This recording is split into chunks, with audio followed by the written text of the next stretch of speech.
ফেলুরে, তোর চশমাটা খোল, না হলে স্যার কিন্তু তোকে মেরে তক্তা বাড়িয়ে ফেলবে। আর তোর জন্য কিন্তু আমরাও মার খাবো আজকে। স্যার তো যা হবে আমি দেখে নিব। Good morning sir. সবাই বসে পড়। আর ফেলু, তুই তুই দাঁড়িয়ে থাক। তুই চশমা পরে এসেছিস, আমার ক্লাসে তুই চশমা পরে এসেছিস, হিরো হয়ে গেছিস, তাও আবার আমার সামনে। খোল চশমা, খোল। স্যার, চোখে আমার ইনফেকশন হয়েছে স্যার। যদি আমি চশমা খুলি তাহলে আপনার চোখেও ইনফেকশন হয়ে যাব স্যার। তোর চোখে যদি ইনফেকশন হয়েছে তাহলে তুই স্কুলে আলি কেন? ঘরে বসেই থাকতে পারতি। স্যার, স্কুল খোলা থাকলে না আমার ঘরে একদম মন বসে না, তাই স্কুল চলে এলাম। সে যাই হোক, তুই চশমাটা খুলে বস, না হলে তোকে মেরে কিন্তু আমি একদম অন্ধ বানিয়ে দিব। May I come in sir? Coming coming, কিন্তু তুই চশমা পরে এসেছিস কেন? স্যার, বাইরে খুব রোদ আর বাতাসে খুব ধুলাবালি উঠছে, তাই আমি চশমা পরে এসেছি। একদম ঠিক বলেছিস, রোদে চশমা পরলে চোখ খুব ভালো থাকে, আর ধুলাবালিও ঢোকে না। পরে থাক, কোনো ব্যাপার নেই, ক্লাসেও পরে থাক, নো টেনশন। যা, নিজের জায়গায় গিয়ে বস। ঠিক আছে স্যার, যাচ্ছি। ঘেটু, তুই আমার সামনে আয় তো। বলুন স্যার। এই নে, এই নে, এই নে, এই নে, এই নে, এই নে, এই নে, এই নে, এই নে। স্যার, আমাকে মারছেন কেন স্যার? আমি কি অন্যায় করেছি স্যার? তোর অন্যায় করার জন্য অপেক্ষা করব আমি, যে কখন তুই অন্যায় করবি আর তখন আমি তোকে মারবো। তোর চেহারা দেখে বোঝা যাচ্ছে যে তুই অন্যায় করবি, এই জন্য তোকে আগে থেকেই মারছি। এই নে, এই নে, এই নে, এই নে, এই নে, এই নে। স্যার, ছেড়ে দিন স্যার, খুব লাগছে স্যার। ফেলু, তুই শোন তো এখানে। বলুন স্যার। তুই হোমওয়ার্ক করে এসেছিস? হ্যাঁ স্যার, সব হোমওয়ার্ক করে এসেছি। তোর ড্রাইভিং লাইসেন্স আছে? স্যার, আমার ড্রাইভিং লাইসেন্স তো হয়নি এখনো। কেন বানাসনি, কেন বানাসনি, কেন বানাসনি এখনো তোর ড্রাইভিং লাইসেন্স? এই নে, এই নে, এই নে, এই নে, এই নে। স্যার, মারছেন কেন? এখনো তো আমার 18 বছর পূর্ণ হয়নি, তাই ড্রাইভিং লাইসেন্সও তৈরি হয়নি। তোর 18 বছর পূর্ণ হয়নি, এটা কি আমার ভুল? কেন ধীরে ধীরে বড় হচ্ছিস, তাড়াতাড়ি বড় হচ্ছিস না কেন? তাড়াতাড়ি বড় হ। এই নে, এই নে, এই নে। ঘেটু, তোর খুব হাসি পাচ্ছে তাই না? আয়, তুই এখানে আয়। স্যার, আমি কখন হাসলাম? আমি তো হাসি নেই। আমি কি এখন তোর হাসার জন্য অপেক্ষা করব, যে তুই কখন হাসবি আর আমি তখন তোকে মারবো? অন্তর থেকে তো তোর হাসি পাচ্ছে, এবার তুই যদি মুখে না হাসিস সেটা কি আমার দোষ?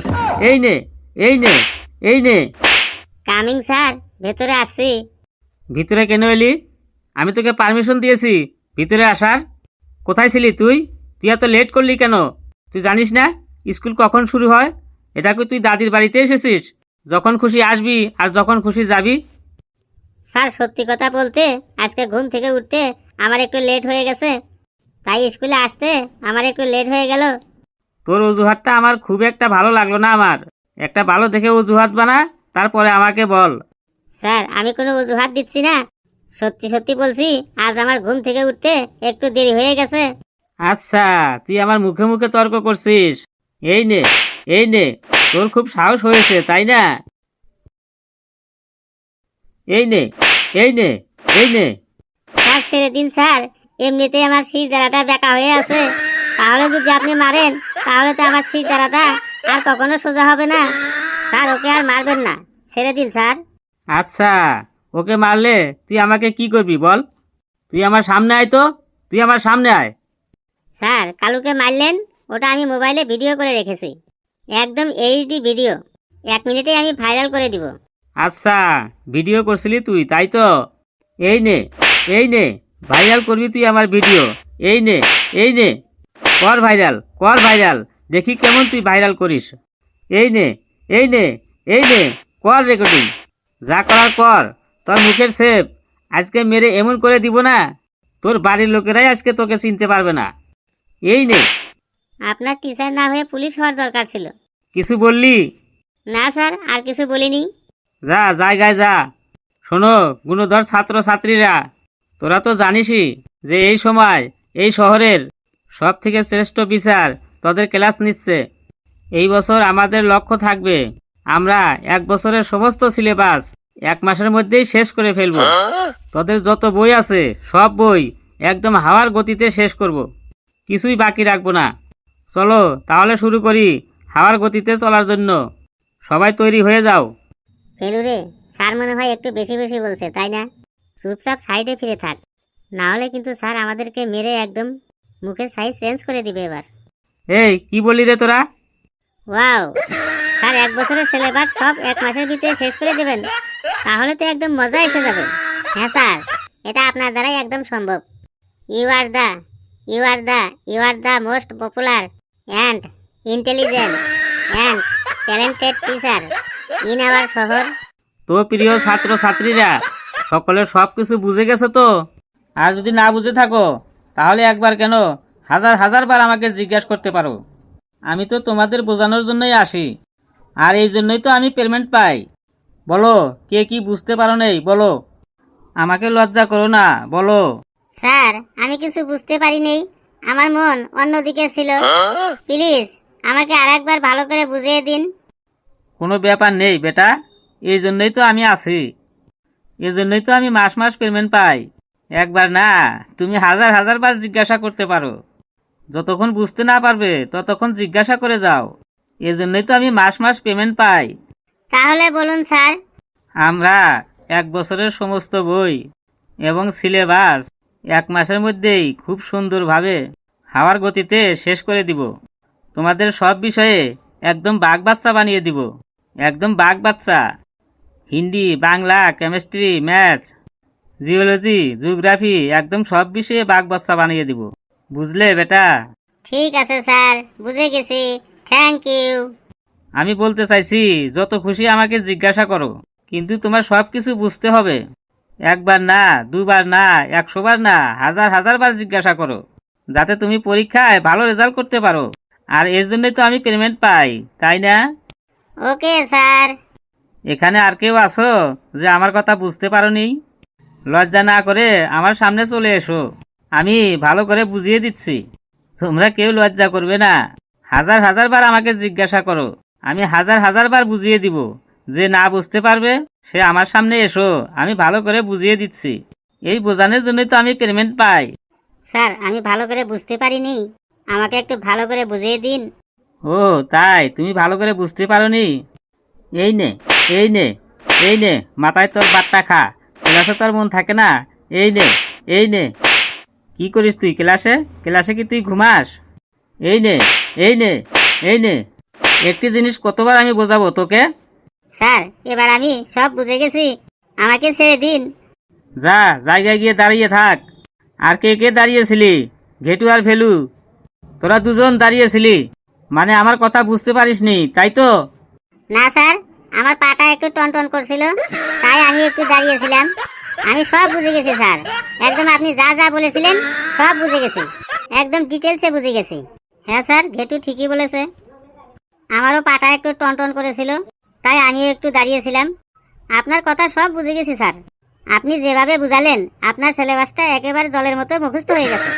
আচ্ছা, সব বুঝে গেছিস, তাই তো? বেশ, তাহলে ঘেটু বলতো, আমাদের রাজ্যের করোনা মহামারী নিয়ে একটা রচনা বলতো। স্যার, করোনার সময় আমি ঝাড়খণ্ডে গেছিলাম, আমার মামার বাড়ি, তাই আমাদের রাজ্যে ওই সময় কি হয়েছিল ঠিক আমি জানি না। হ্যাঁ, আমি জানতাম তুই বলতে পারবি না। আমাকে আর রাগাস না কিন্তু, এবার তোর মুখের শেপ একদম চেঞ্জ করে দিব। স্যার, একটু বাইরে যাব জল খেতে, গলাটা একদম শুকিয়ে গেছে, খুব জল তৃষ্ণা পেয়েছে আমার। এই যে এখন প্রশ্ন ধরছি, আর তোদের পা টনটন, মাথা ঝিমঝিম, জল খাওয়া, প্রস্রাব করা শুরু হয়ে গেছে।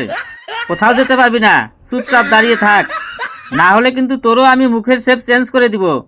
স্যার, আমার খুব জল তৃষ্ণা পেয়েছে, বাইরে যাব জল খেতে। যাও যাও, তোমার আবার এটা জিজ্ঞাসা করার কি আছে? যাও, জল তৃষ্ণা পেয়েছে যদি অবশ্যই জল খেতে যাবে। তুমি তো শুধু 1 গ্লাস জলই খেতে যাবে, পেট্রোল তো আর খাবে না। যাও যাও, আর যদি যেতে অসুবিধা হয় তাহলে তোমার জন্য জলের ব্যবস্থা আমি এখানেই করছি। আমি বাইরেই যাচ্ছি স্যার জল খেতে।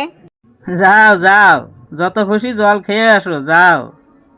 ফেলু, তুই দাঁড়া, তুই আমাদের দেশের করোনা মহামারী নিয়ে একটি রচনা বল। করোনা ভাইরাসের সময় কি কি হয়েছিল সেই সম্পর্কে বল। বলছি স্যার, আমাদের এখানে প্রথম করোনার আগমন ঘটে 2020 সালের মার্চ মাসে। মানুষ শুরুতেই থালা বাটি টিন বাজিয়ে করোনাকে তাড়াবার চেষ্টা করেছিল, কিন্তু কিছুতেই গেল না। তারপরে কেউ কেউ বলল করোনা গো গো করোনা গো, তাতেও গেল না। তারপর সকলে মোমবাতি জ্বালালো ও একদিনের জন্য রাস্তাঘাট অফিস কাছারি স্কুল কলেজ হাট বাজার বন্ধ রাখা হলো, তাতেও করোনা গেল না। করোনার সময়ই সব মানুষই একটা জিনিস দেখতে পেল যে মানুষের চায়ের প্রতি কত নেশা। আমরা চা খাবো না চা আমরা। তারপরে আমরা এখানে চা খেতে এসেছি, আড্ডা মারতে নয়। চা খাওয়া হয়ে গেছে, বাড়ি চলে যাচ্ছি। এই দুটি বিখ্যাত মানুষের বিখ্যাত উক্তি সকলে করোনার সময়ই শুনতে পেয়েছিল। জীবন যায় যাক, দোকান থেকে চা খেতেই হবে। করোনার সময় সব থেকে বেশি মজা লাগতো, আবার ভয়ও লাগতো টিভি চ্যানেলগুলির খবর দেখে। টিভি চ্যানেলগুলির খবর বলার স্টাইল দেখে। এই মাত্র খবর পাওয়া গেল দমদমের গুরু জীবন রোডের একজন বীরদের সোয়াইপ টেস্টের করোনা টেস্টের পজিটিভ এসেছে। ওখানে আমাদের প্রতিনিধি আছে নারু গোপাল ভান্ডিয়া। তো নারু, কি খবর আছে তোমার কাছে? নারু বলছে, দেখো বুঝি, আমি এখন দাঁড়িয়ে আছি সেই গুরু জীবন রোডে। ওই আক্রান্ত বৃদ্ধকে হসপিটালে কোয়ারেন্টাইনে পাঠানো হয়েছে, আর ওনার বাড়ি বাসের ব্যারিকেড দিয়ে ঘিরে ফেলা হয়েছে, আর পুরো এলাকাটা স্যানিটেশন করার প্রক্রিয়া চলেছে। আর ওই বৃদ্ধ গত 10 দিন কোথায় কোথায় গিয়েছিল সেই বিষয়ে খোঁজ খবর নেওয়া হচ্ছে। মানে পুরো এলাকাটাই একদম থমথমে পরিবেশ। ওই সময় প্রশাসন থেকে বলা হতো আপনারা ঘরের ভিতরেই থাকবেন, বাইরে কেউ আসবেন না। আর যত বলা হতো তত মানুষ বাইরে বেড়ানোর জন্য তত চেষ্টা করত। আর মানুষ বাইরে বেরোলেই হলো, পুলিশে একদম মানুষকে মেরে আইপিএল এর মতো ঘরে ঢুকিয়ে দিত। করোনা না হলে অনেকে জানতেই পারতো না কোয়ারেন্টাইন কি, জনতা কারফিউ কি, লকডাউন কি, মাস্ক ও স্যানিটাইজারের কি কাজ। তুই আর ভক ভক করিস না, করোনাটা কেমন ভাইরাস সেটা একবার বল। স্যার, করোনা হলো এমন একটা ভাইরাস, প্রথমে কাঁপুনি, তারপর ঝাঁকুনি, তারপর পতলডাঙা। বাপ রে বাপ, তোরা বস বাবা, আমি এখন আসি। তোরা বস বাবা, তোরা বস। বন্ধুরা, ভিডিওটি কেমন লাগলো আপনারা অবশ্যই জানাবেন, আর ভিডিওটি লাইক করবেন, যত পারেন শেয়ার করবেন, আর চ্যানেলটি সাবস্ক্রাইব করে আমাদের সাথেই থাকবেন। আরো মজার মজার ভিডিও পাবেন। হাসতে থাকুন, সুস্থ থাকুন।